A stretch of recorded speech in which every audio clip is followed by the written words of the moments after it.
Hello everyone. So today we'll start the instrumental section. So first, conductometric titration. So aim of the experiment is determination of amount of HCl and acetic acid by conductometric titration. Okay, so what is conductometric titration?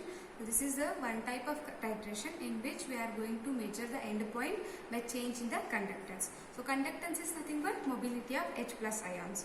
So as the mobility of H plus ions are more, the conductivity is more. So in case of acids, we have more number of H plus ions. So acids have more conductivity as compared to base. Okay. So for this experiment, we need two solutions. So this is acid-base mixture. So this is a mixture of two acids. One is HCl and acetic acid. HCl is a strong acid as it dissociates completely, and another weak acid is acetic acid as it do not dissociate completely. So this is the mixture of acids we are going to take in beaker. So 50 ml of acid mixture I have taken in beaker, and I have filled the butyrate with the NaOH 2 normal NaOH, 0.2 normal NaOH. So this is to be filled in the butyrate.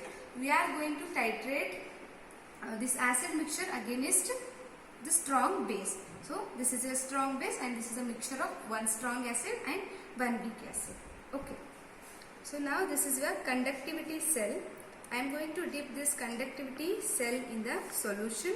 So initially what happens?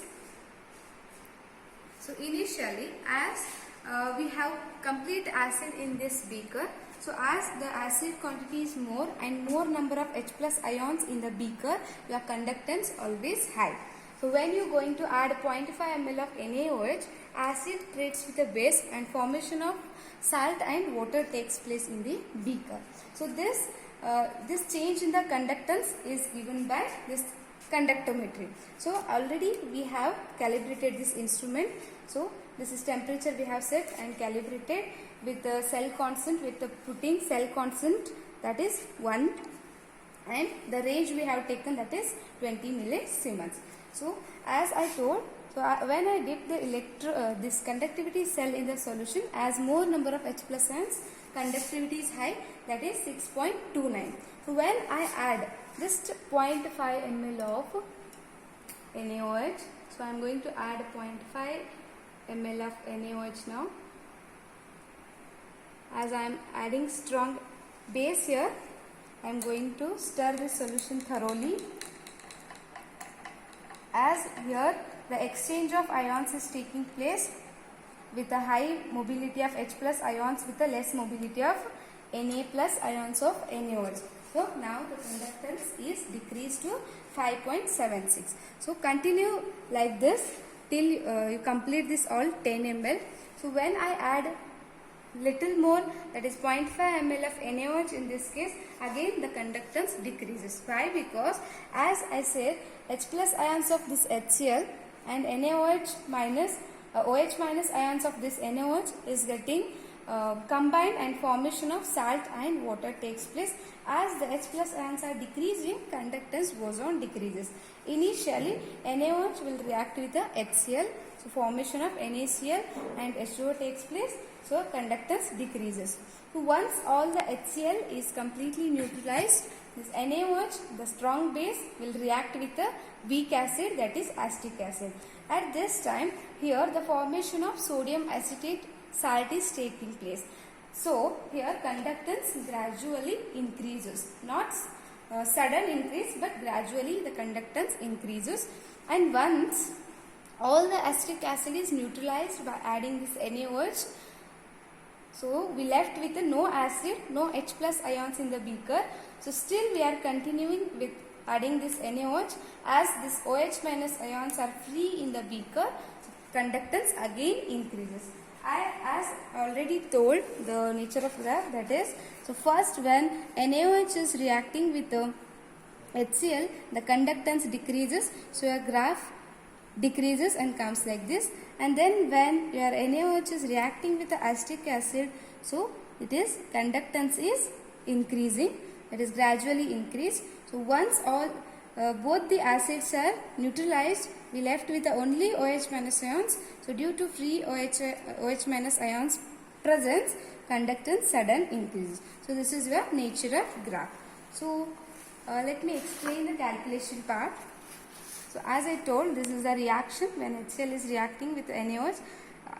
Strong acid plus strong base, formation of salt takes place, conductance decreases. When acetic acid is treating with the NaOH, formation of acetate, sodium acetate is taking place.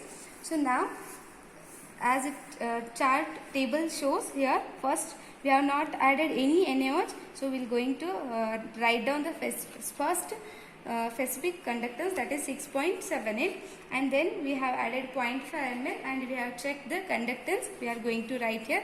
So like this we are supposed to take all the readings. So come to the calculation. Here already I have explained, that is normality of NaOH is 0.2 normal. Volume of given acid mixture we have taken, that is 50 ml. The neutralization of HCl. Neutralization of HCl is nothing but the volume of NaOH required to neutralize all the HCl in the acid mixture. So intersection of these two lines will give you the neutralization of HCl, that is nothing but V1 we can say. So second one is neutralization of acetic acid. The intersection of these two lines gives you the total amount of NaOH required to neutralize complete acid mixture, but we want only acidic mixture. So just subtract this V2 from V1, we will get the neutralization of acetic acid, that is nothing but V3 here. Okay, so now first before going to the amount, we are supposed to calculate normality of HCl. So normality of HCl is given by N1V1 equal to N2V2. So here N1 of NaOH normality we are going to put here V1, volume of NaOH required, and volume of given acid mixture is 50. So we will get the normality of the HCl. After that normality, to get the weight, we are just multiplying equivalent weight with the normality. That is equivalent weight of HCl is 36.5. So now we are getting the weight of HCl, that is strong acid, in terms of gram per dm cube.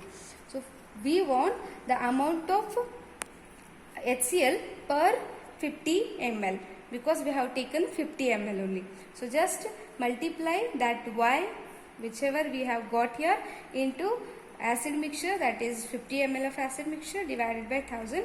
We will get the amount of strong acid, that is HCl, per 50 ml in terms of gram. So this is for HCl. So now one more acid is left, that is weak acid, acetic acid.